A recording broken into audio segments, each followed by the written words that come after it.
Assalamualaikum warahmatullahi wabarakatuh. Jumpa lagi dengan saya Yudi Nardi, dosen daring. Sekarang kita di pertemuan ke-12 Design Thinking tentang Empathy dan Ideation. Seperti biasa, di pertemuan sebelumnya kita sudah membahas mengenai desain problem bagian kedua. Nah, sekarang di sini pertama ya, kita mau lihat orang terkaya di dunia siapa sih? Jadi kalau kita mungkin taunya Elon Musk gitu ya. Jadi sejak 2022 sampai 2024 itu udah bukan Elon Musk, udah si Bernard Arnault gitu ya. Orang Prancis lah ya pasti ya. Ini yang apa megang merek Louis Vuitton gitu, Gucci segala macam gitu ya. Jadi pertama kalau dulu zamannya eh, bubble software kita taunya ada Steve Jobs, ada Bill Gates pernah jadi orang terkaya kan. Habis itu kemudian ke Elon Musk itu masih bagian software semua ya. Sorry, bukan software, IT deh ya, teknologi, bagian teknologi semua. Ini udah 2 tahun itu adalah si Bernard Arnault. Dia bukan berhubungan sama IT kan? Dia berhubungan sama apa? Fashion, style, sama manufakturnya kan. Karena gini, percuma kalau misalnya fashionnya barangnya bagus, oke, tapi produksinya nggak bagus, nggak efisien segala macam, nggak cepat kan. Jadi di sini dia mewakili orang yang beda dengan 2-3 orang sebelumnya gitu kan. Elon Musk sama Bill Gates sama ini masih ya bisa kita bilang serendeng lah ya, masalah IT semua gitu ya. Kalau ini udah beda gitu, beda jauh. Tapi intinya gini, kenapa saya mau bilang ini di sini? Mereka semua ini sangat bergantung dengan design thinking. Karena apa? Ini panjang karena kan ini inti dari kuliah semua 14 pertemuan ini, tapi intinya gini, design thinking ya. Kenapa itu penting? Pertama, kita masyarakat digital. Kita maunya cepat. Tapi bukan cuma cepat, kita mau cepat bukan cuma yang jelek gitu kan. Kita mau cepat dan bagus. Ya enggak? Kenapa? Karena banyak pilihan. Banyak banget pilihan. Kalau dulu kan, wah saya udah setia sama warung ini udah belasan tahun di sini. Jadi terserah tuh warung mau naik harganya, mau barang jelek apa, wah saya udah setia ya kan. Sekarang nggak ada kayak gitu. Kita setia sama apa? Diskon ya nggak? Simple gitu aja. Diskon. Jadi misalnya nih, yang gini aja deh. Ini ada contoh yang paling gampang, yang paling dekat dengan kehidupan kita yang gampang gini. Kopi, ya nggak? Kopi banyak dong fanatik, penggemar kopi, fanatik, super super ultra duper fanatik ya nggak? Misalnya dia sukanya apa sih? Apa ya? Kenangan atau apa gitu kan? Tapi kalau misalnya nih kenangannya nggak ada di aplikasi lambat atau apa gitu ya, terus adanya cuma yang di dekat kantor dia atau apa, tetap dong pasti akan beli itu. Atau karena apa? Rasanya memang beda mungkin bisa dibilang, tapi apa? Good enough gitu loh. Maksudnya nggak super beda banget kan. Kasarnya bukan kayak Ferrari sama Agya Ayla kan gitu kan. Bedanya cuman kayak apa ya, Ferrari sama Lamborghini ya nggak bisa juga karena kan fanatiknya beda itu ya. Kalau ini atau mungkin yang lebih gampang gini, kita misalnya biasa beli kopi kenangan yang di gerai A, udah biasa gitu, mungkin karena dekat, mungkin karena apa. Tapi kalau misalnya dia rame, lambat kita diresponnya. Lambat ya, kalau zaman dulu kan nggak masalah karena kita kehidupan nggak terlalu cepat gitu kan pace-nya. Sekarang misalnya lambat, ya udah kita akan ke gerai B. Jauh misalnya GoFood, ya nggak? Karena teknologi semua itu mungkin. Alternatif banyak. Kalau zaman dulu alternatif mungkin banyak tapi unreachable kan, karena dulu belum ada GoFood. Jadi gerai A ada apa, tapi pas kita lambat di responnya, servisnya jelek itu, kita mau ke gerai B, udahlah tunggulah di sini ya kan, karena ke gerai B jauh, kita nggak bisa menghubungi gerai B karena mungkin macet lama ya kan, jauh. Kalau sekarang kan udahlah balik kantor, gue pesen GoFood aja di gerai B, sama-sama kopi kenangan juga ya enggak. Atau misalnya yang kayak tadi saya bilang yang agak lebih dramatis lagi, kita nggak kopi kenangan, kita kopi yang lain, janji jiwa atau apa, karena beda-beda tipis. Kenapa bisa? Nah sekarang gini, kan kalau dulu, walaupun sekarang gini ya, misalnya kalian bukan fanatik penggemar kopi, tanyain yang fanatik. Misalnya, kopi ini udah banyak banget yang bikin, ya oke? Banyak banget. Asumsi kalau emang misal dia bikin dengan cara yang benar, yang bagus gitu kan, itu pasti akan mirip-mirip. Kenapa? Pertama, sekarang udah nggak ada rahasia lagi di internet, ya nggak? Mau nyari apa aja ada, ya kan? Kita tinggal ngelihat yang ngebedain produk satu sama yang lain untuk kopi, cuman biji kopinya, ya nggak? Wah, apa di sangrainya beda? Ya kan itu masalah supplier kan. Ini kan soalnya mereka mereka bukan kayak Starbucks yang dari hulu ke hilir kan, ya nggak? Mereka kan sama-sama ngambil dari supplier. Nah, kita nggak akan ngebahas supplier, kita cuma bahas ini kan pengguna gitu kan. Maksudnya pengguna untuk dijual kembali gitu ya, resell ya bukan reseller sih, pengguna. Dia beli gitu kan. Nah, tinggal dia beli, terserah dia beli dari mana. Orang itu udah bukan rahasia, orang pasti akan bisa juga beli di situ, ya nggak? Karena kan kita nggak ngomongin multi-million dollar kayak Starbucks itu, karena supplier Starbucks mungkin nggak bisa dibeli orang lain, benar nggak? Tapi kalau yang lain-lain bisa kan, dengan adanya internet gitu. Alternatif jadi ada, apa, reaching out kita jadi jauh karena GoFood gitu kan. Dan udah nggak ada rahasia lagi. Kalau dulu kan, wah itu warung misalnya ya, sop kambingnya enak banget, nggak tahu diapain ya. Sekarang nggak ada lagi kayak gitu, nggak ada. Jadi apa, udah gampang gitu dilihat, apalagi misalnya gitu ya, wah resep bikin ayam ala Kentucky di YouTube ada ratusan videonya kan, bukan berarti semuanya mirip, tapi kan berarti orang udah tahu kan ingredientsnya apa aja gitu kan, tinggal lihat, oh mana yang mirip, mana yang enak, oh ini nggak mirip tapi ini lebih enak, ini nggak mirip, nggak terlalu enak tapi murah, ya kan, pilihan udah banyak. Oke. Kenapa panjang banget di sana? Nggak apa-apa, itu karena tadi prolog itu kan. Takutnya orang bingung, apa hubungannya Elon Musk, Bernard Arnold? Itu hubungannya panjang ke belakangnya. Sekarang kita bahas ini apa? Empathy sama ideation. Apa sih empathy itu kan? Orang, wah empati. Apa sih empati itu? Jadi empati itu kalau kita lihat di sini, itu adalah, ini kita lihat dulu bedanya biar bisa lebih gampang mengertinya. Kalau simpati itu dia meng-acknowledge perasaan orang lain, tapi dia nggak ngerasain itu. Oh kamu sedih ya, oh saya turut berduka cita, tapi dia nggak sedih, ngerti kan? Dia nggak sedih. Saya turut berduka cita. Ini sering kok di internet gitu kan, oh apa, my condolences, ya kan, turut belasungkawa, padahal cuma copas gitu kan, cuma seper 3 detik, seperempat detik kan, copas selesai gitu kan. Turut berduka cita, bla bla bla bla bla itu kan. Sympathy. At least kita acknowledge perasaan orang lain itu kan, ya enggak gitu. Atau misalnya apa sih, thoughts and prayer gitu kan, wah ada gempa bumi di mana kita nggak tahu, kita juga nggak tahu korbannya berapa, ini berapa, wah thoughts and prayer gitu kan, biar kelihatannya care gitu.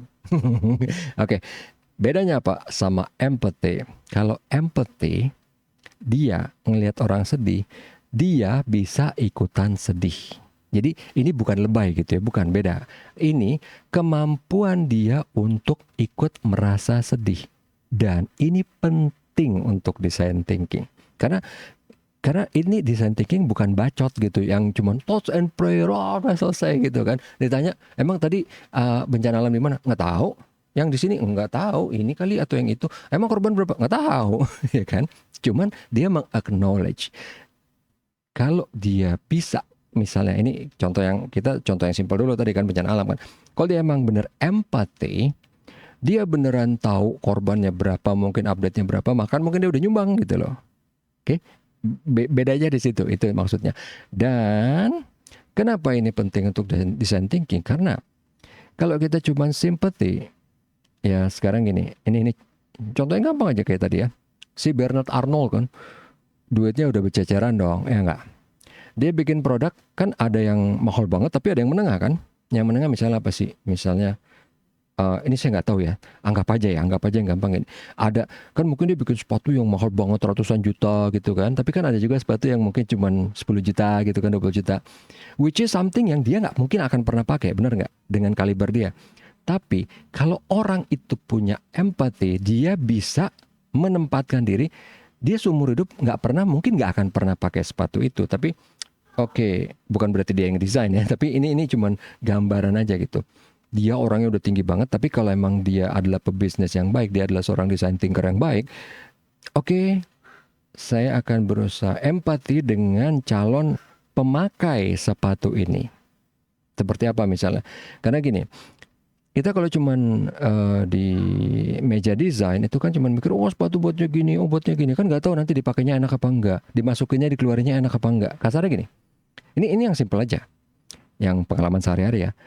sepatu boleh desainnya bagus, keren segala macam. Tapi kalau buat kalangan menengah, yang which is bukan CEO kan. Kalau CEO kan susah dimasukin atau susah dikeluarin sepatu nggak apa-apa. Toh dia baru cuma akan ngelakuin itu di mana? Di mobil, di kamar, di rumah ya kan, private. Tapi kalau untuk yang kalangan pekerja yang menengah itu harus gampang keluar masuk. Itu yang simpel aja gitu. Bukan berarti bahwa semua sepatu menengah harus gampang keluar masuk. Enggak, itu cuma contoh yang simpel aja bahwa kalau misalnya di meja desain itu nggak akan kepikir, orang cuma mikir oh yang penting sepatu bahannya bagus, bahannya tahan lama ya kan, warnanya bagus, efisien, gampang diproduksi, bla bla bla gitu kan. Tapi ini kalau dia beneran bisa ngebayangin sebagai kaum menengah itu, dia tahu oh orang menengah ya kalau mungkin bahasa dulu kacung kampret, ceruk kroco apalah segala macam itu kan, masih sering disuruh-suruh, masih sering dipanggil-panggil gitu kan. Beda kan kalau masih CEO nggak pernah kan. Ya mungkin yang manggil presiden atau CEO lain gitu, tapi jarang kan. Tapi kan kalau ini kan, rapat ya, gitu kan. Jadi masih sering kadang-kadang buka, ya saya nggak tahu pernah nggak ya buka sepatu. Misalnya kalau Jepang banyak kan buka sepatu. Misalnya apa gitu kan, harus kemana. Sepatunya juga mungkin harus kuat tapi harus ringan, tapi kuat gitu kan. Beda kan kalau CEO nggak, malah harus berat. Biar langkahnya kedengeran di ujung jalan ya kan, cetok gitu kan. Ya lihat aja sepatu James Bond, sepatu CEO kan harus gitu, berat gitu, beda.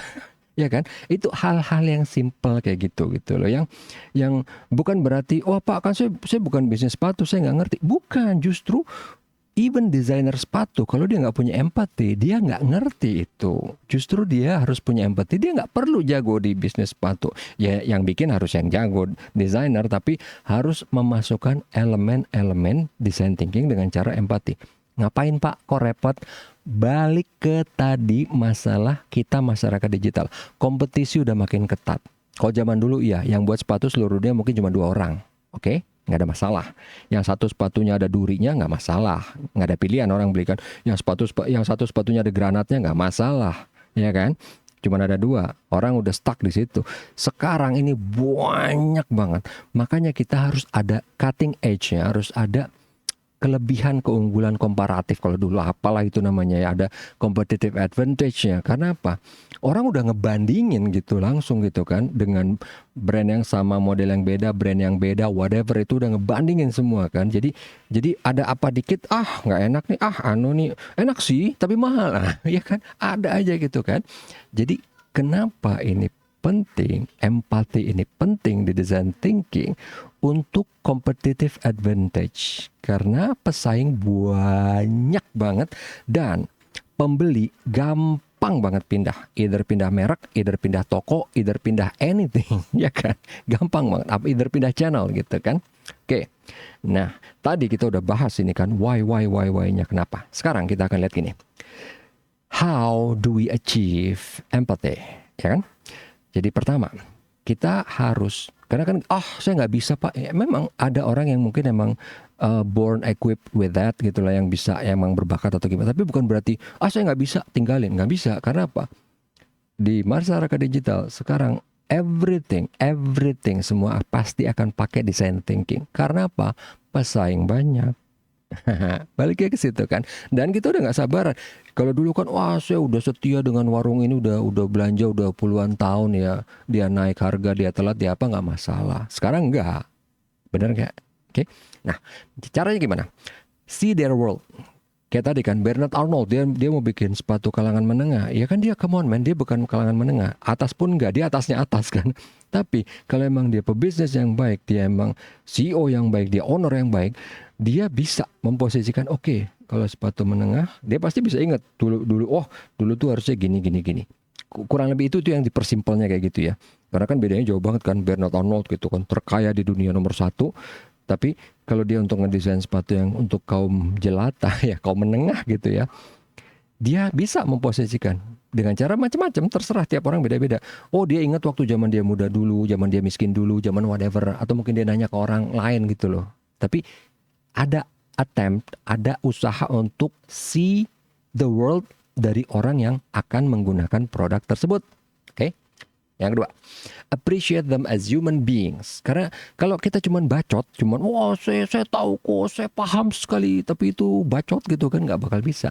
Yang harus dilihat adalah kita melihat orang itu sebagai orang.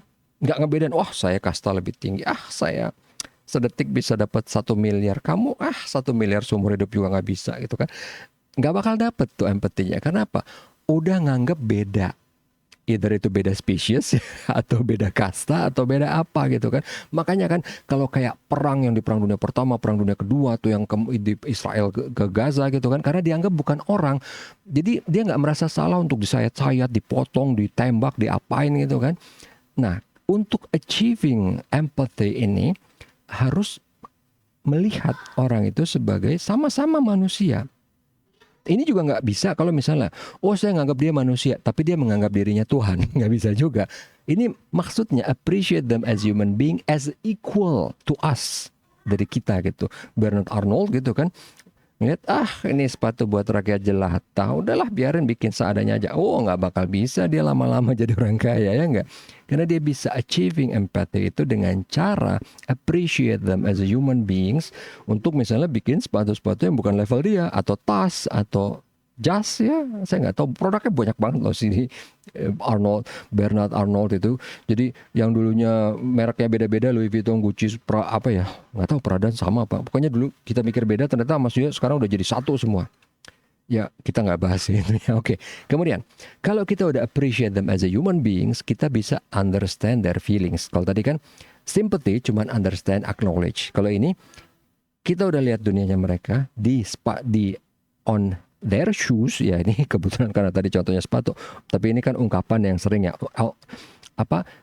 See the world in their shoes gitu kan. Coba lihat dunia ini dengan sepatu mereka gitu.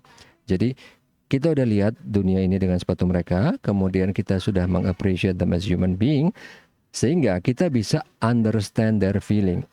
Kalau pakai sepatu ini, kenapa sih harus cepet-cepet, harus bisa gampang dibuka, dikeluarin, dilepas, dipasang? Kan kalau kita nggak understand their feeling, kita cuman ngapain sih, nggak usah lah kayak gitu, yang ini aja, yang disiplin aja, pakai terus selama berapa jam. Enggak kan? Kita understand their feeling. Kenapa? Come on man, ini masih kalangan kroco gitu kan, masih kacung kampret, masih apalah namanya. Kita understand their feelings, karena kan emang bener, kalau mau bisa pakai terus. Tapi kan ya orang di menengah itu kan belum songong kan. belum bisa gitu menantang, apalagi menantang supervisor, menantang bosnya, menantang siapa. Even kalaupun bisa, umurnya nggak lama pekerjaannya, ya nggak. Understand their feelings gitu. Itu maksudnya. Kemudian ini terakhir juga penting, communicate your understanding. Kita udah tahu ini, tapi kalau misalnya kita introvert, kita nggak bisa. Saya udah tahu, kita udah dapat nih inputnya, masukannya harusnya begini, karena kita sudah bisa merasakan suka duka, tanda kutip ya, suka dukanya orang yang pakai produk ini, apa yang dia perlukan. Tapi kalau kita nggak bisa ngomong, susah juga. Ini yang waktu itu saya bilang penyakitnya antara orang Indonesia sama orang bule. Orang Eropa, Amerika, India, segala macam.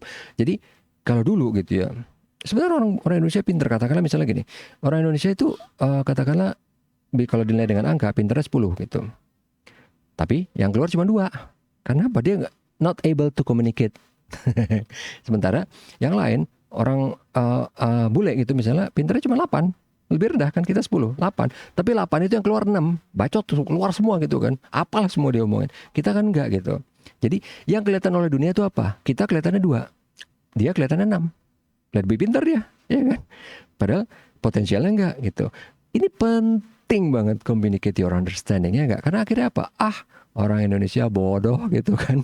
Cuma 2 yang keluar. Padahal sebenarnya potensialnya ada 10 gitu kan. Tapi cuma 2 yang keluar. Karena kan kalau zaman dulu nih ya, aduh susah bahasa Inggris, nyenyenye gitu kan. Atau aduh susah apa ngomongnya. Kalau orang barat enggak gitu, ngomong aja, mau salah kayak mau apa gitu kan. Ya buktinya aja mereka ngomong bahasa Inggris, walaupun misalnya yang saya pernah kasih contoh waktu itu di kelas gitu ya. Nama saya orang Indonesia, nama saya Yudi gitu kan. Tapi orang bule ya lemes aja gitu ya. Yudi gitu kan. serah lidah-lidah dia aja gitu ya. Kita juga harusnya nggak usah mikir gitu kan. Mereka nggak pernah mikir mau merubah-rubah nama pulau, nama apa gitu kan. Dulu nama pulau dibilang Borneo, Celebes apa, apalagi kita bilangnya dari zaman dulu nggak pernah ada Borneo, Celebes, itu kan bahasa-bahasa yang diciptakan oleh orang Eropa. Kita kan dulu apa, Jawadvipa, Swarnadvipa, habis itu ya udah Sulawesi, Kalimantan. Mereka nggak bodoh amat, nggak pakai gua gitu kan. Nah, ini penting banget communicate your understanding gitu. Untuk bisa achieving ini, kita harus bisa maintain our pride. Karena itu yang saya lihat ya. Karena jadi kalau kita pride-nya kurang, begitu ada orang bule, padahal dia nggak pinter ya. Aduh bule, aduh ngomong bahasa Inggrisnya jago banget, aduh gua nggak bisa, aduh, kita bukan mikir pinter-pinterannya gitu, cuman mikir aduh udah nggak pede duluan gitu, jadi akhirnya keluarnya ya dongo juga gitu, terlihatnya, padahal enggak gitu kan. Penting banget itu ada hubungannya nanti dengan pride, cuman kita nggak bisa kepanjangan kalau bahas ini. Jadi kita semua lihat sini bahwa penting banget communicate your understanding. Yang tadi contohnya gitu kan, orang Indonesia sebenarnya pinter-pinter, cuman karena yang keluar itu cuman dua, kurang bacot gitu kita. Yang sana tuh bacot gitu, mau salah mau bener, yang penting bacot gitu kan. Yang penting keluar, wah pinter nih, wah gitu kan. Walaupun yang keluar sampah nggak masalah gitu, yang penting keluar kan, wah. Ya bukan berarti bahwa di setiap aspek kehidupan harus kayak gitu, tapi intinya kalau pas kita kayak kemarin di pertemuan sebelumnya kita brainstorming, emang harus keluarin semua apa yang ada di otak. Jadi nanti kita filter, kita pilah-pilah. Tapi namanya juga brainstorming ya kan, badai otak kan, semua yang ada di otak keluarin terus gitu. Oke, lanjut. Nah, sekarang gimana caranya untuk berempati? Tadi udah secara simple mindset frame-nya gitu ya, mind frame-nya ya. Pertama, kita berpikir dengan sangat sederhana. Jadi kita nggak mikir yang overthinker, kita nggak overthinking, kita nggak mikir berat-berat misalnya kan. Jadi balik ke contoh tadi si Bernard Arnault, kalau dia mau mendesain sepatu buat kalangan menengah gitu kan. Oke, dia cuma mikir yang kayak tadi yang simpel kan. Kalau gue dulu gimana pas zamannya masih kere ya kan. Dia nggak mikir emang orang sekarang beda kan, beda tantangannya, beda hidupnya, wah teknologinya beda, ada 5G, lalala, kepanjangan gitu kan. Simpel aja mikirnya. Jadi ketika ngeliat, oke, gue waktu dulu gimana? Ke teknologi semuanya pasti beda, tapi kan ada benang merah dong, ya nggak? Ada kesamaannya. Jadi just keep it simple gitu, oke? Nah, kemudian dilihatnya di sini what, how, why gitu kan? Apa, bagaimana, mengapa. Jadi apa ya, kayak ini sepatunya kenapa harus ini misalnya, oh ya kayak kita misalnya nih ya, jangan misalnya si Bernard Arnault itu dia nggak punya empathy, oh yo, oh sepatunya udah bagus nih buat kalangan menengah gitu kan. Semuanya udah bagus, wow, bagus, tapi harganya misalnya 3 miliar gitu kan. Bodoh gitu kan. Dia nggak tahu gitu. Karena kan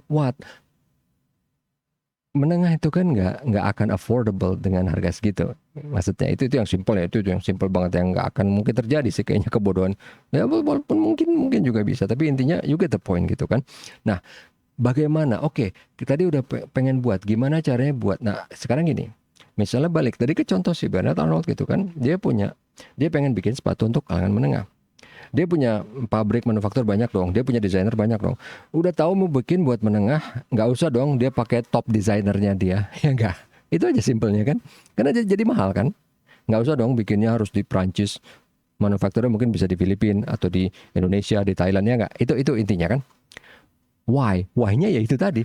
Kenapa? Karena ini buat menengah, ini buat harga segini. Oke? Simpel kan? Itu simpel banget. Yang ketiga, mempelajari pengguna dalam foto dan video. Jadi kalau misalnya, ini susah, saya nggak bisa sih empati, bla bla bla gitu kan. Nggak apa-apa. Make an effort, ya. Usahain. Lihat, misalnya kita mau bikin desain produk sepatu untuk menengah. Jadi kita lihat kalangan menengah itu waktu beraktivitas, waktu pakai sepatu itu seperti apa. Lihat videonya, lihat fotonya. Beda dong sama CEO kan, yang selalu duduk tegap, berdiri. Kalau yang ini kan pasti gerak gitu kan. Ya itu yang simpelnya aja, bukan berarti gerak terus-terusan, come on, ya kan. Tapi lebih dinamis kan, lebih gerak gitu, lebih apa, mungkin harus lebih durable, lebih apa gitu kan. Tapi intinya dengan foto dan video itu lebih kelihatan. Kalau misalnya pas saya nggak bisa nih simpati, empati, bla bla bla. Oke, pelajarin video itu sampai ke detail terkecilnya. Karena kan tadi misalnya kita nggak bisa untuk bisa merasakan itu, karena kan tiap orang beda-beda ya. Oke, nggak apa-apa. Tinggal lihat every detail dari pengguna produk yang kita mau desain itu. Pengguna produk itu, foto dan video, lihat sampai detail terkecil. Oke, itu dia. Kemudian yang keempat, membuat jurnal foto dan video personal. Jadi kita kan udah namanya riset kan, nggak mungkin dong cuma satu foto ya kita bikin sepatu. Sebelum kita udah banyak yang bikin sepatu, produknya banyak, mereknya banyak, brandnya banyak, tipenya banyak, ya nggak? Liatin semua, di archive semua foto dan videonya, karena ini kan pembelajarannya kita kan. Nanti pas brainstorming pas ini beda lagi gitu, tapi ini yang buat kita buat jurnal personal sendiri. Oh, karena kan tiap barang walaupun sama-sama sepatu menengah, tapi pasti ada beda-bedanya, ya nggak? Ada yang menengah agak atas, ada yang menengah mainstream, ada yang menengah agak bawah, ada yang menengah tapi jarang apa namanya ya, outletnya cuma satu, emang sengaja dia kayak gitu apa gimana gitu kan, karena tiap orang punya strategi marketing beda-beda gitu kan. Jadi liatin itu semua, karena produk tuh pasti beda-beda walaupun ada samanya, tapi lihat juga bedanya sehingga kita bisa take a note gitu kan. Oh, dari semua sepatu yang kelas menengah nih kita udah punya foto videonya ada 100 misalnya kan, pasti bisa dilihat samanya apa, bedanya apa. Oke. Kemudian yang kelima apa? Berinteraksi langsung. Ini juga penting. Kenapa? Karena ada hal yang nggak bisa ditangkap di foto dan video. Oke? Banyak. Jadi kita udah lihat foto, kita udah lihat video, tapi kadang-kadang kayak misalnya nih, ini super simple aja. Oh, sepatunya empuk. Oke, seempuk apa? Sepatunya keras. Sekeras apa? Sekeras berlian, sekeras aspal, sekeras busa yang high density, busa yang low density, plastik. Beda kan, banyak bedanya itu, ya enggak? Itu maksudnya, itu baru hal yang kecil aja gitu kan. Belum lagi nih kalau mau yang cewek-cewek yang gampang deh, warna. Kita bilang merah aja pasti yang cewek, wah merah apa? Merahnya ya kan? Merah itu bisa beda-beda banyak banget. Mulai dari maroon, baby pink, pink, apalah segala macam gitu kan. Merah Ferrari, merah bata, merah apa gitu. Itu kenapa, wah Pak dunia digital ngapain sih interaksi langsung? Perlu interaksi langsung. Karena so far dengan kecanggihan sekarang tetap ada hal yang belum bisa dikodifikasi. Empuk seempuk apa, keras sekeras apa, wangi kayak wangi lebih nggak bisa lagi gitu kan, nggak ada ukurannya gitu kan. Walaupun kita tahu, oh ini wanginya kayak bau-bau agak melati, agak spicy apa, orang yang nggak pernah nyium baunya, kalau cuman denger atau cuman baca kan apa sih, kan nggak tahu gitu, had no idea, ya nggak? Oke. Ya, selanjutnya berinteraksi dengan pengguna yang paling ekstrim. Jadi kalau waktu itu yang saya sering kasih contoh itu adalah notebook gitu ya. Kalau misalnya kita pengen tahu ini notebook sebenarnya kan dipakai, mungkin bayangan kita ya orang biasa kantor, mahasiswa atau apa kan. Tapi itu nggak memacu kita untuk membuat notebook yang benar-benar jadi best seller gitu kan. Karena apa? Pengguna itu banyak. Nah, sekarang gini contohnya ya. Nah, yang paling gampang ya, apa sih MacBook Air kan? MacBook Air, kenapa dia ngetop banget gitu kan? Kalau dia cuma bikin notebook kayak biasa gitu, kayak orang-orang lain biasa, tebel gitu kan, itu dia nggak akan terlalu stand out ya, atau terkenal gitu ya. Nah, dia melihat pertama, bukan cuma enteng, karena sebelum dia itu udah banyak yang enteng. Sesudah dia pun banyak yang lebih enteng, kayak LG Gram gitu kan, yang kurang dari 1 kilo ya. Tapi dia itu bikin yang heboh gitu, yang tipis. Karena apa? Dia melihat misalnya eksekutif yang udah nggak bawa tas gitu, cuman bawa apa ya, berkas atau apa gitu kan. Nah, di situ yang dia ambil. Jadi notice di sini ya bahwa MacBook Air itu bukan notebook yang paling ringan, karena yang paling ringan itu waktu itu adalah LG Gram. Sesuai namanya, dia itu beratnya kurang dari 1 kilo.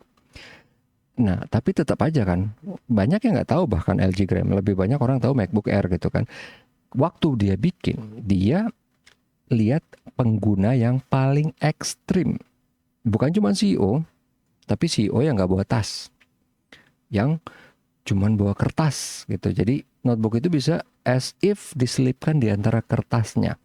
Jadi kalau barang itu belum ada dulu, begitu mau diciptakan, orang pasti bingung gitu kan, gila ini susah banget gitu kan. Itu dia maksudnya. Pertama, Yang kedua, eh, kita ambil contoh lagi, misalnya kalau notebook ya dari sisi tadi masalah ketebalan ya, mungkin dari sisi yang jadi sorry, untuk yang notebook itu yang tipis ini ya, kan ngelihat dari pengguna paling ekstrim ya, yaitu CEO yang nggak bawa tas, jadi cuma bawa kertas. Begitu udah jadi itu notebook yang tipis banget, akhirnya yang make bukan cuma CEO yang bawa kertas kan, yang make even yang sebenarnya nggak penting gitu, yang cuman mahasiswa yang dia bisa aja bawa notebook gede, tapi kan tetap kan akhirnya kenyataannya, faktanya dipakai oleh orang-orang lain. Jadi kenapa misalnya, wah Pak ngapain berinteraksi dengan pengguna yang paling ekstrim, itu kan cuma dikit banget, 2%, berapa persen. Memang, tapi dengan dapat input dari mereka bisa dibikin produk yang outstanding, yang akhirnya menarik orang lain. Oke? Itu kan maksudnya. Ya contoh lain dengan merek yang sama, si Apple ini dia bikin handphone, kameranya kan nggak tanggung-tanggung kan, kelasnya seperti apa yang bisa buat sinematografi segala macam, which is yang sebenarnya orang awam nggak perlu kan. Ya pakai aja teman kan, itu nggak dituntut kan bahwa kualitasnya harus kayak Richard Nolan kan, ya nggak, atau Stanley Kubrick gitu kan.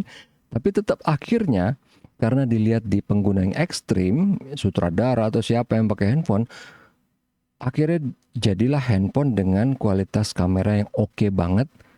Akhirnya apa? Begitu produk itu udah keluar, yang make bukan cuma sutradara kan, yang make anak-anak kuliah, anak SMA mungkin ya kalau kaya banget ya. Tapi terus orang kantoran yang bahkan sama sekali bukan sutradara, ya nggak? Itu dia maksudnya. Oke, lanjut. Kemudian berikutnya adalah berempati dengan analogi. Ini misalnya gitu ya. Misalnya memang ada orang, gimana sih, susah apa sih empati apaan tuh, nggak ngerti gitu kan. Pakai analogi. Maksudnya gimana? Jadi gini. Kalau misalnya nih kan, contoh apa nih yang enak dipakai? Sepatu tadi udah gitu ya. Notebook tadi udah. Handphone belum ya. Handphone, misalnya gini. Oke, ini mau bikin handphone yang misalnya apa ya, ini harus yang agak ekstrim supaya gampang analoginya gitu kan. Jadi misalnya handphone pengen bikin yang baterainya gede banget gitu kan. Nah, orang mungkin mikir waktu mau berusaha berempati gitu kan, ngapain gitu baterai gede-gede banget kan, teknologinya belum ada, bla bla bla bla bla gitu kan. Nah, harus dianalogikan gimana caranya dalam hal ini. Oke, mungkin nggak kepikiran orangnya nggak mampu gitu untuk to put himself on their shoes gitu ya. Jadi oke, bayangin kalau kamu itu adalah orang yang harus misalnya kemana-mana, jauh dari charger, jauh dari peradaban gitu ya, jauh dari kantor, sementara aktif harus pakai handphone gitu. Ya kan? Atau bayangin kamu salesman misalnya gitu kan, dengan analogi supaya dia bisa tahu, oh ini kegunaannya. Karena kan tadinya dia nggak tahu, enggak biasa aja sih, nggak pernah kehabisan baterai di selama ini ya kan. Dia sebagai dengan cara pakainya dia, bukan dengan cara pakainya orang yang ekstrim atau orang yang lain yang mungkin menjadi target market dari HP itu kan, ya enggak? Itu. Jadi ini sebenarnya berempati, analogi, body storming sama memberikan cerita yang menginspirasi sebenarnya satu paket ini ya. Jadi tadi analoginya gitu kan. Nah, kemudian kalau cerita yang menginspirasi ini sama aja tools buat orang yang kesulitan untuk membayangkan dirinya sebagai orang lain gitu ya. Jadi memberikan cerita yang menginspirasi itu ya macam-macam. Misalnya mau dari sisi produk, kalau pengen tahu, lihat, oke, sekarang siapa sih yang paling terkenal pakai design thinking? Apple. Coba lihat sekarang Apple, perusahaan terbesar di dunia, yang cashnya paling besar, bla bla bla segala macam gitu kan. Itu akibatnya dari design thinking. Oke, itu yang pertama. Atau mungkin yang menginspirasi misalnya gini. Orang tadi kan dia bilang, biasa aja lah pakai handphone, ya nggak usah yang apa? Nggak usah, kan semua orang sekarang udah dunia modern gitu kan, udah nggak mungkin ada yang di hutan gitu kan. Terus ya sekarang tinggal gini aja ceritanya misalnya gitu kan, orang yang peneliti ya kan? Dia emang orang kaya gitu kan, duitnya banyak, tapi dia memang sengaja pergi ke tempat yang terpencil.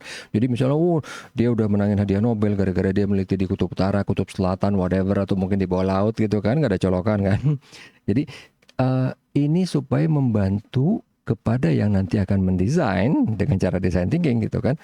Ini loh, orang-orang itu seperti ini. Wah, saya nggak bisa pakai analogi. Oh, masih nggak ini. Oke, harus ditumbuhkan dulu kan. Pertama, kegunaannya apa gitu kan? Buat apa gitu orang capek-capek pakai design thinking? Atau ini loh hasilnya kalau pakai design thinking. Lihat Apple, lihat iPhone gitu kan. Jadi memberikan cerita yang menginspirasi itu sama, itu tools juga buat orang sebagian yang kesulitan untuk menempatkan dirinya di sepatu orang lain. Bahasanya gitu ya kalau bahasa Inggris. Body storming. Kalau body storming itu ini mirip dengan yang tadi dua sebelumnya. Caranya kalau yang ini, nah kita balik cara pakai yang sepatu tadi ya. Bener nggak sih? Bernard Arnault kan. Jadi dia suruh bikin sepatu untuk kelas menengah gitu kan. Sementara dia udah kelas super atas gitu kan. Gimana caranya supaya dia bisa menyelami, supaya dia bisa empathy gitu kan. Anggaplah dia misalnya nggak bisa gitu ya empathy. Nah, ini untuk kalangan menengah. Jadi, dia pakai, mungkin produk dia belum ada gitu ya. Dia baru mau bikin nih ceritanya kan. Beli sepatu untuk kalangan menengah, suruh dia pakai sehari-hari. Dan ini namanya body storming ya. Kemudian dia melakukan kegiatan kaum menengah itu. Oke? Jadi jangan pakai sepatu kaum menengah gitu, tapi dia cuman kayak CEO biasa, cuman duduk di mobil enak, di Rolls Royce, di mana, di tempat duduk yang nyaman, yang empuk gitu. Nggak kelihatan. Jadi supaya dia bisa menyelami, makanya namanya body storming. Kalau brainstorming kan otak yang badai gitu kan. Kalau ini badan gitu. Jadi dia immersive gitu ya, menyelamkan dirinya semuanya gitu. Jadi bukan cuma dia pakai sepatunya, dia juga menyelami kehidupan dari pengguna sepatu ini. Body storming. Oke. Nah, dari semua itu yang tidak kalah penting juga adalah dari semua step-step yang tadi disebutkan di sini maupun di slide sebelumnya, itu semua harus ada tujuannya dan didokumentasikan dengan jelas. Ya kan? Karena percuma gitu kan. Ini Bernard Arnault gitu kan, dia udah capek-capek pakai sepatu itu sehari, misalnya 2 hari atau berapa hari. Kemudian dia juga udah mengikuti kegiatan dari kaum menengah. Tapi dia nggak dicatat, nggak ditulis. Apa takeaway-nya, apa kesimpulannya, apa inputnya, apa masukannya, apa insight-nya gitu kan. Penting banget gitu kan. Jadi oke, misalnya nih ya, ini sepatu kalau saya pakai cuman sebagai CEO yang cuman duduk di mobil yang bagus, duduk di kursi yang empuk, nggak kerasa sakit. Tapi begitu udah pakai jalan, naik tangga, turun tangga, berlutut, ngapain lah itu ya. Ternyata sakit belakangnya, sakit tumitnya, sakit apanya gitulah ya. Ketahuan kan jadinya.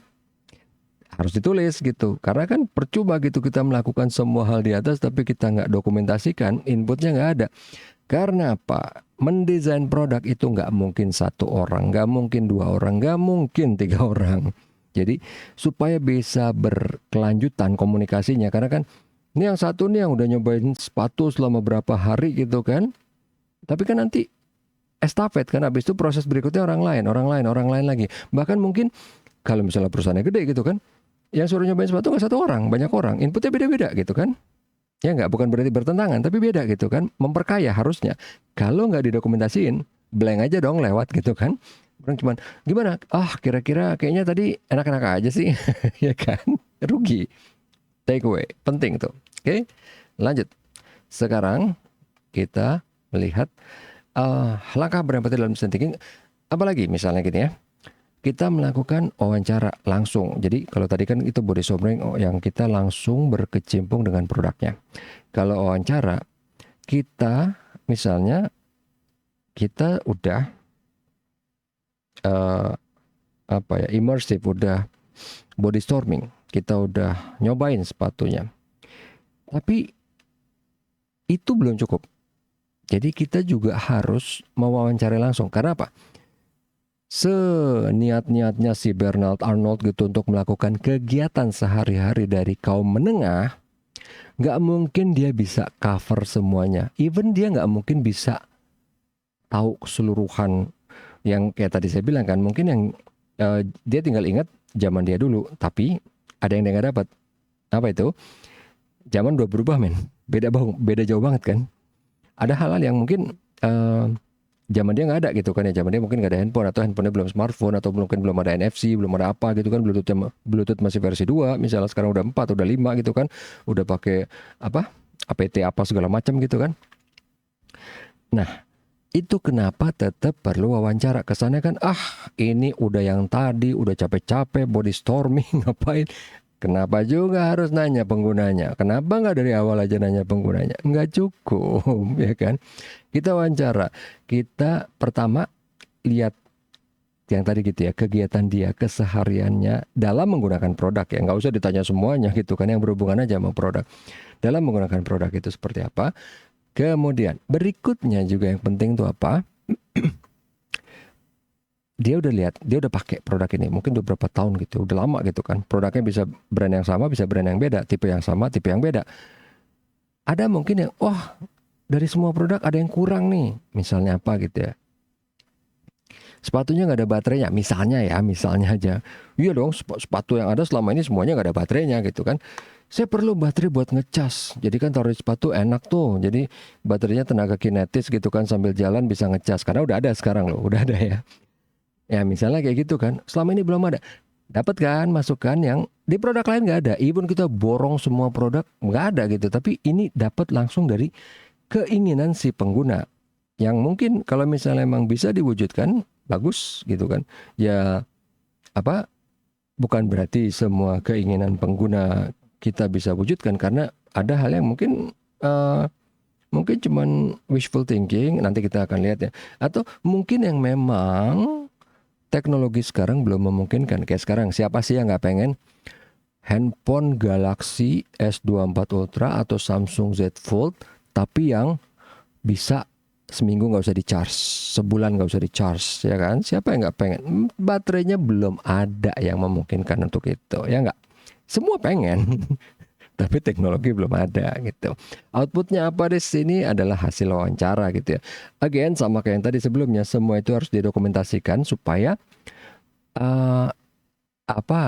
dissection diseminasi informasinya itu jalan gitu loh. Karena kan again, proses design thinking itu gak melibatkan cuma 1, 2, 3, 4, 5 orang. Banyak banget orang. Jadi supaya semua saling tahu apa yang dikerjain masing-masing gitu, biar karena nanti ada brainstorming gitu kan. Ya enggak? Percuma gitu kalau nggak tahu, dia nggak bisa saling bertukar pendapat, memperkaya ide segala macam, nggak bisa. Makanya kenapa perlu itu. Oke, lanjut. Tadi ini kan apa yang sebenarnya ingin dipenuhi pengguna, mana tadi ya? Memperoleh masukan apa yang sebenarnya diinginkan orang, kemudian apa yang sebenarnya ingin dipenuhi pengguna. Jadi kadang-kadang kita wawancara bukan berarti cuman pengguna aja. Bisa jadi yang bukan pengguna. Kok bisa? Gini. Kalau pengguna oke, udah tahu dong, logiknya gampang. Yang bukan pengguna tadi yang di sini ya. Yang bukan pengguna itu yang misalnya memang dia terefek oleh produk itu. Ya, misalnya contohnya apa yang gampang ya, kita tadi masih pakai sepatu ya, sepatu nggak apa-apa lah, sepatu buat yang pakai kan. Tapi misalnya sepatunya kena keringat dikit bau, ini banyak soalnya kasusnya, banyak, terutama yang misalnya yang merek nggak jelas gitu ya. Itu aja tuh, yang kena siapa? Biasanya yang make nggak cium baunya, yang kena orang lain. Tanya juga, perlu juga ditanya orang lain itu, ya kan. Jadi kalau dia cuma nanya pengguna nggak dapat itu informasinya. Tanya orang lain juga, sepatu yang ini bau, kenapa ya? Apa mungkin tipe kulit, kayak saya nggak tahu nih ya. Misalnya nih, tipe kulitnya yang kayak gini kalau kena keringat jadi bau. Atau mungkin karena dia belum ada proses direbus, disiram, diapain kayak gitu ya. Jadi bau. Ketahuan kan, itu maksudnya. Nah, kemudian berikutnya ini adalah menggarisbawahi kata kerja atau aktivitas ketika menceritakan masalah. Karena waktu kita proses wawancara, kita nggak mungkin gitu kan, coba tolong pilih ini, enggak. Kita sebisa mungkin informasinya itu mengalir, percakapannya itu mengalir. Jadi benar-benar cuman kayak cerita. kita yang merangkum sendiri, bikin summary sendiri. Yang paling penting tadi itu adalah kita menggarisbawahi kata kerja atau aktivitas. Jadi kan, oh saya suka, oh saya nggak suka, oh saya benci, oh saya pengen. Jadi yang dilihat tuh itunya. Karena itu yang penting gitu kan. Dilihat tuh verbnya, kata kerjanya atau aktivitasnya gitu. Oke. Again, outputnya sama, itu adalah deklarasi masalah. Semua harus dokumentasikan secara jelas supaya orang lain bisa tahu, pengguna juga bisa ngelihat gitu kan. Oh tadi ini salah nih, maksudnya bukan ini, maksudnya ini. Tuh. Dan kalau dokumentasi jelas, nanti pas begitu brainstorming, begitu ketemu lagi, begitu nge-review, begitu di-brief semuanya gampang gitu. Karena kelihatan dokumentasinya jelas. Oke? Nah, kemudian berikutnya apa? Ini ideation. Ideation ini kurang lebih mirip dengan si brainstorming yang ini kan prosesnya beda gitu ya sama kalau yang sebelumnya itu kan what if, what is, what if, what was, what works gitu kan. Kalau ini kan apa? Mulai dari empathy, ideation, prototype segala macam gitu ya. Tapi sebenarnya ini cuman kayak dua aliran ya. Sebenarnya bukan aliran sih.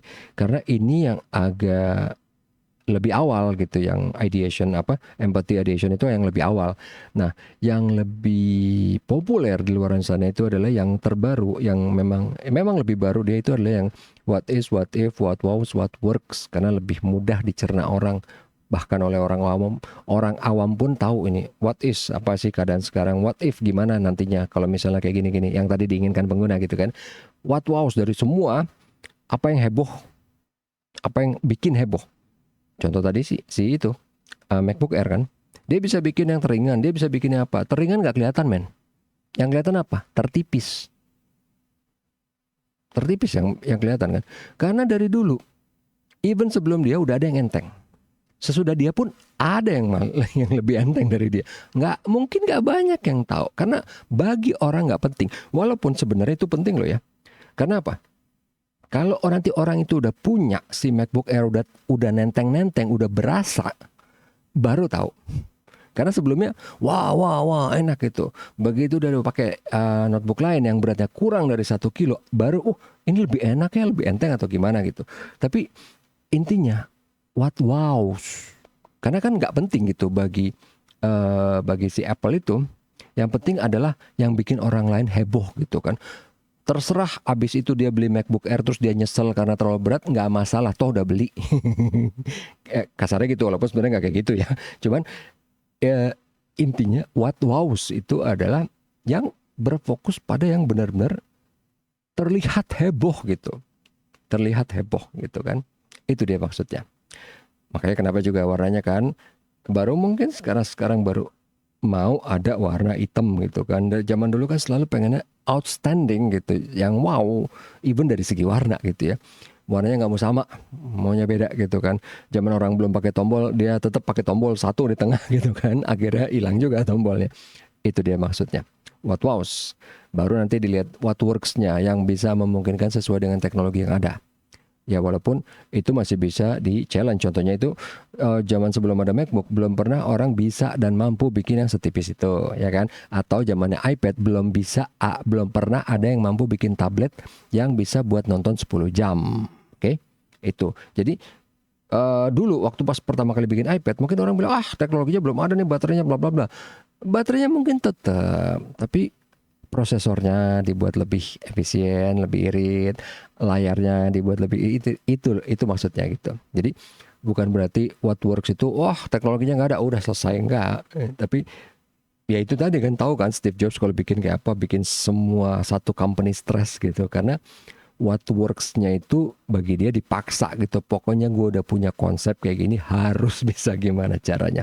Oke, lanjut dari si ideation ini.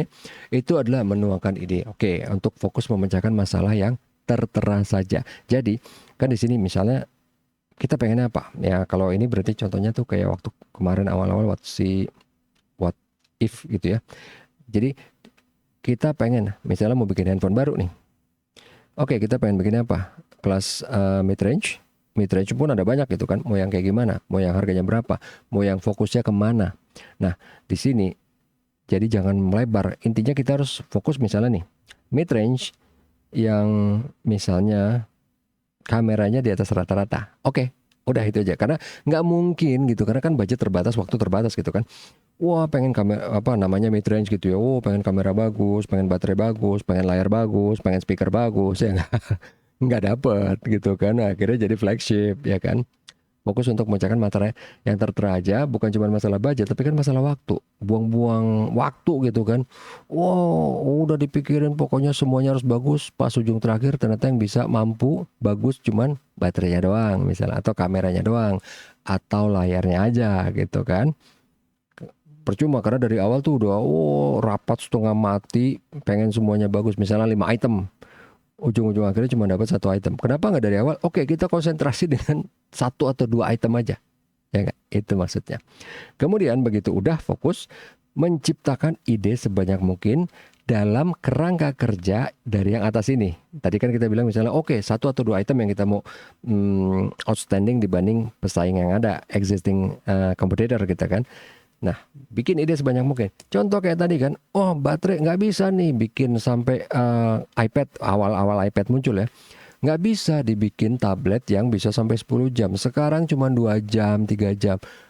Bukan baterainya, mungkin layarnya, mungkin SoC-nya, ya kan, prosesornya, atau mungkin kombinasi semuanya plus operating systemnya. Itu yang dilakuin Apple, ya enggak? Gitu. Lanjut. Kemudian tunjukkan semua ide untuk mendapatkan masukan. Nah, ini juga penting. Ya, waktu itu saya udah pernah bahas gitu ya. Ide pertama itu bukan cuma ditulis. Karena kalau bagi yang terutama yang kerja di kantor gitu, atau yang sering di organisasi pasti tahu. Udah rapat, hal yang paling gak penting tuh kan, rapat tuh kan selalu wasting time gitu. Apalagi kalau ada bos, udah datang paling telat gitu kan. Nah, rapat, misalnya pas lagi apa, itu begitu kita misalnya, kita bikin ide dalam bentuk kata-kata, email atau apa gitu kan, sesuai dengan email saya, bla bla bla. Ada tanggapan? Nggak ada tanggapan. Begitu kita kasih barangnya, kita kasih gambarnya, satu dunia, satu galaksi kayaknya mau nanggepin. Ngerti kan maksudnya?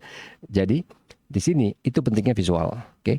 Jadi kita udah dapat ide, kita udah mendokumentasikan semua, tapi waktu pas lagi ngumpul itu idealnya kita pakai gambar, suara, audio visual lah. Pakai kata-kata basi gitu. Kita udah ngomong panjang lebar. Ada tanggapan, ada input? Nggak ada. Ntar begitu barangnya ada, satu orang bisa 1000 gitu tanggapannya kan. Kenapa nggak ini? Kenapa nggak ini? Kenapa nggak ini? Kenapa ini gini? Ini gitu kan. Kenapa pentingnya? Bukan berarti itu jelek, tapi dengan visual orang akan lebih bergairah untuk menanggapin gitu. Oke, itu untuk mendapatkan masukan. Outputnya itu adalah sketsa dari ide dalam bentuk visual. Oke, lanjut.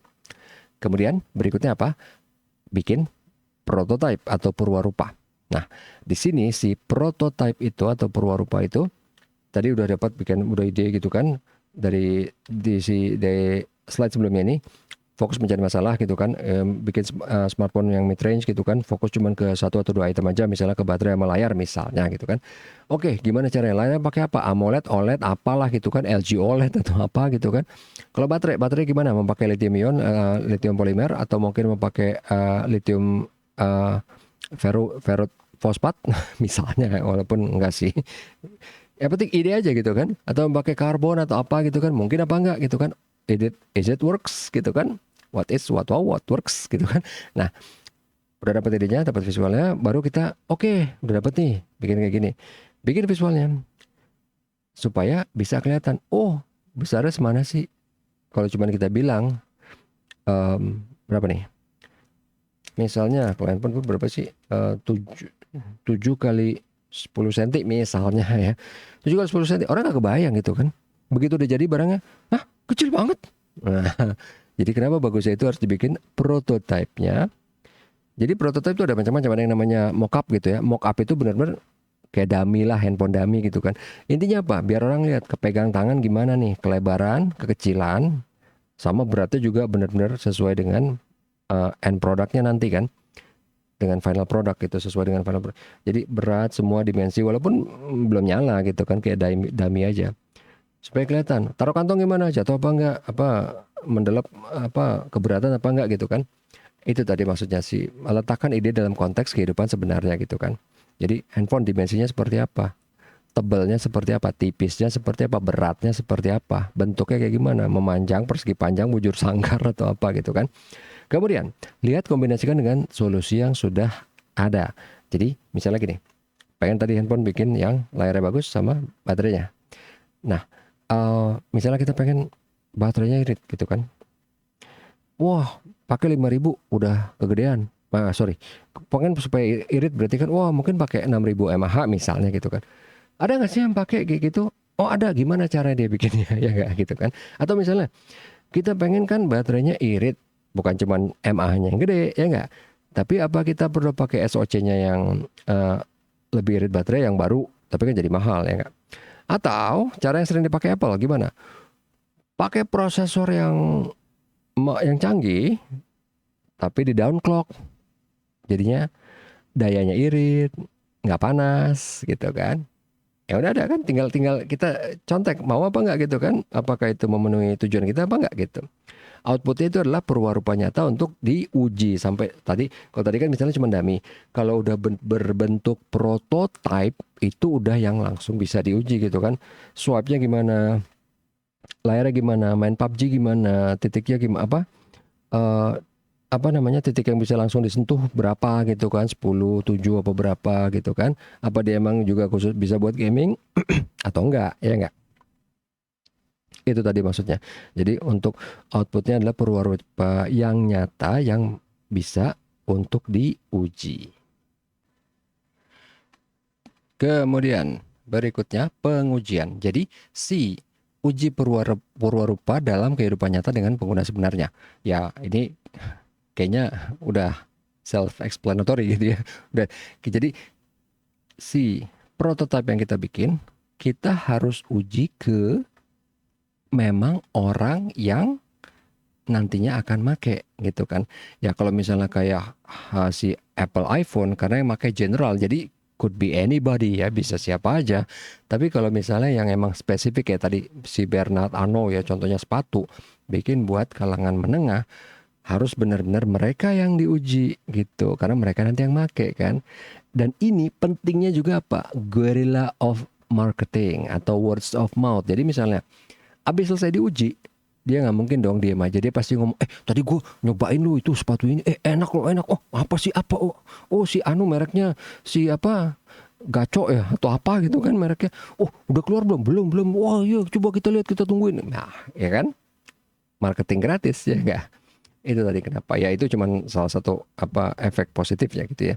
Kemudian di sini pelajari apa yang bekerja dan apa yang tidak. Jadi yang namanya si staging di prototype itu bukan buat geber-geberan produk. Jadi beda gitu ya kalau kayak di film-film. Wah ini kan prototype, oh dihajar habis-habisan, digas apa gitu kan.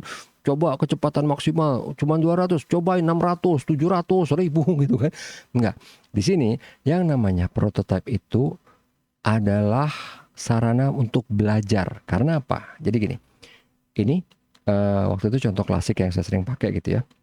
Handphone, semua orang pengen baterainya tahan lama, pengen irit, ya enggak? Begitu udah dikasih nih handphone baterai, handphone Android ya, Android tahan 5 hari, tapi beratnya setengah kilo lebih. Nggak ada yang mau pakai. Orang-orang semua yang teriak, wah pengen yang irit gitu kan, pengen yang tahan lama. Nggak mau pakai. Padahal sebenarnya tadi udah bilang kan, pengen yang irit. Tapi baru sadar, oh teknologinya belum ada ya, yang enteng ya. Enggak, oh berat, oh nggak mau deh. Ya udah handphone biasa aja. Yang penting bisa ngecas atau bisa apa? Karena emang akhirnya bawa-bawa charger kemana-mana, diciptakanlah yang namanya quick charge ya kan, Qualcomm quick charge atau Oppo Voom apalah itu ya.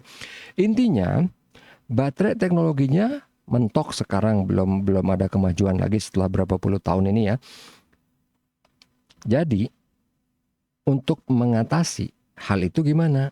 Ya dengan cara akhirnya bisa di-charge secepat mungkin gitu. Oke.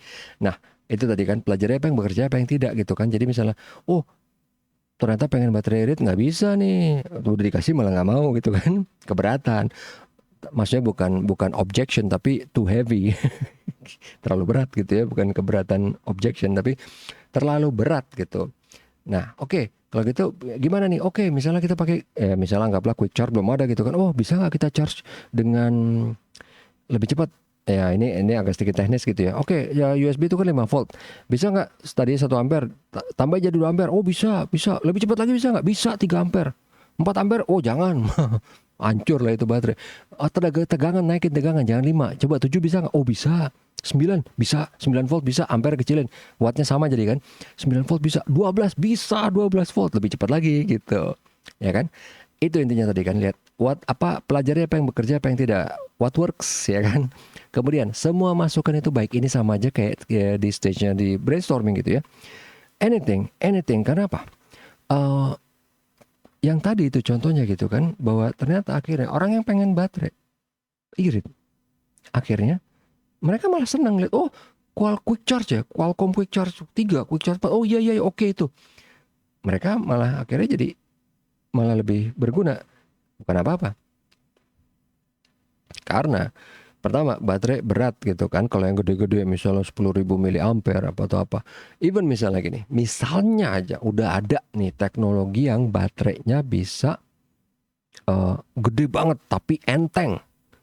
Ada masalah lain, orang takut dong. Berarti itu dia punya kemampuan potensial yang besar. Itu kan kayak dinamit, kayak granat. Salah dikit meledak. Sekarang densitasnya baterai itu nggak terlalu ya, walaupun udah cukup powerful gitu ya. Kayak dulu apa sih Samsung Note gitu ya, Galaxy Note yang bisa kebakar. Itu kan kebakarnya cuma des biasa. Bayangin kalau misalnya dia 10.000 miliampere tapi tipis banget, itu kan berarti padat sekali kan. Bukan cuma kebakar, bisa meledak dalam arti sebenarnya meledak duar gitu kan. Orang begitu tahu itu, nggak usah deh, quick charge aja deh, quick charge ya kan. Itu dia maksudnya. Nah, makanya kenapa dia bilang di sini semua masukan itu baik. Jadi bukan cuma gimana bikin baterai lebih irit, gimana bikin lebih enteng, gimana bikin lebih apa. Tujuannya kan satu, gimana supaya si pengguna ini HP-nya nggak mati. Kan bayangannya tadi cuma baterai kan. Bisa aja apa? Pakai sistem on chipnya yang lebih efisien, pakai layar yang lebih efisien, pakai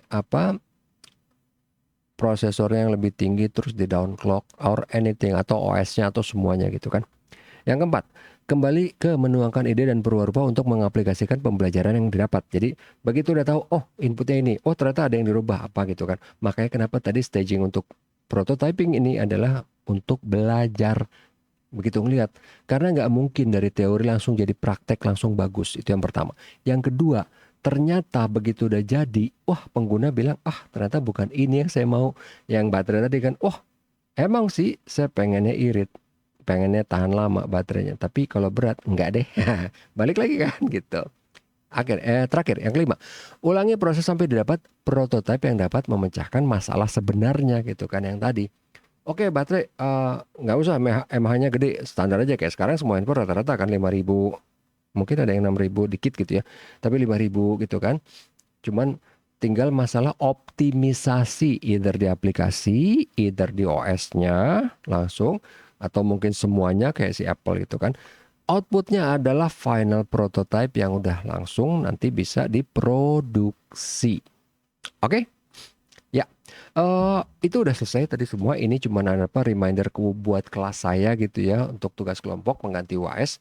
Jadi buat ide bisnis, kalau yang di UTS itu yang menyempurnakan produk yang udah ada, kalau sekarang produk yang belum pernah ada. Oke, yang lainnya semua ini selalu saya ulang-ulang, jadi ya nggak perlu dibilang lagi di sini. Pokoknya sama, ini kan bikinnya di Word-nya sama presentasinya gitu kan, plus sama tambahan tadi kemarin ya di kelas kemarin bikin posternya gitu ya. Ya nggak usah terlalu heboh-heboh banget juga. Yang penting ada gitu kan. Oke. Dan nanti pas di UAS-nya itu kalian presentasi kelompok per kelompok, saya akan tanya per orang gitu. Oke. Iya, sama si UTS itu, jadi udah tahu pasti kan. Ininya kriteria penilaian makalah juga udah tahu, standar ini biasa, nggak ada masalah. Penilaian presentasi ya. Presentasi jangan terlalu heboh dan terlalu banyak karena memakan waktu, akhirnya kelompok sesudahnya jadi harus buru-buru karena kan waktu terbatas nih kan gitu kan. Sementara yang lain udah selesai, udah boleh pulang atau gimana gitu kan ya, apa karena bertele-tele gitu kelompok yang ini. Karena yang selalu saya tekankan, jangan terlalu banyak slide-nya. Nggak usah kisah hidup semua dibeberkan di situ gitu kan. Yang penting poin-poin-poinnya aja. Karena nanti pas diskusi kita bisa gali dalam gitu. Oke. Pakai apa visualisasi, jangan kata-kata semua, jangan grafik, jangan satu slide grafiknya ada 30, ada 60, terus apa tabelnya ada 200 gitu kan, jangan. Jadi presentasi ini merupakan penjabaran singkat dan padat dari makalah. Di makalah boleh you go crazy with it gitu kan. Mau bikin berapa? 3.000 halaman, 6 juta halaman, whatever, terserah gitu kan. Yang penting kalau di presentasi, namanya juga presentasi. Bullet point kan, PowerPoint gitu ya. Oke, lanjut.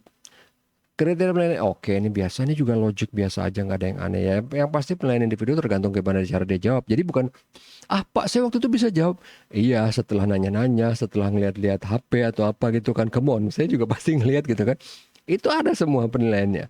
Jadi bukan berarti cuma saya berarti bisa jawab. Karena bisa aja gitu kan kita bikin strike, oke HP semua mati. Kalau even misalnya HP nyala, saya tinggal bawa jammer gitu kan. Nah HP semua nggak jalan gitu kan radionya, walaupun saya baca di Amerika kayaknya itu udah mulai ilegal gitu ya, tapi udah nggak bisa berarti. Oke, ngapain juga dibahas. Oke, itu tadi untuk masalah kriteria penilaian individu. Ya, ini sudah selesai untuk pertemuan ke-12. Jadi kita akan ketemu di pertemuan berikutnya tentang personas dan prototyping lagi. Waktu itu kita udah sempat bahas, tapi untuk yang what is, what if, what wow, what works, di sini kita membahas untuk yang si empathy, ideation segala macam gitu ya. Oke, sampai ketemu lagi di video berikutnya. Terima kasih atas atensinya. Assalamualaikum warahmatullahi wabarakatuh. Tetap sehat dan tetap semangat.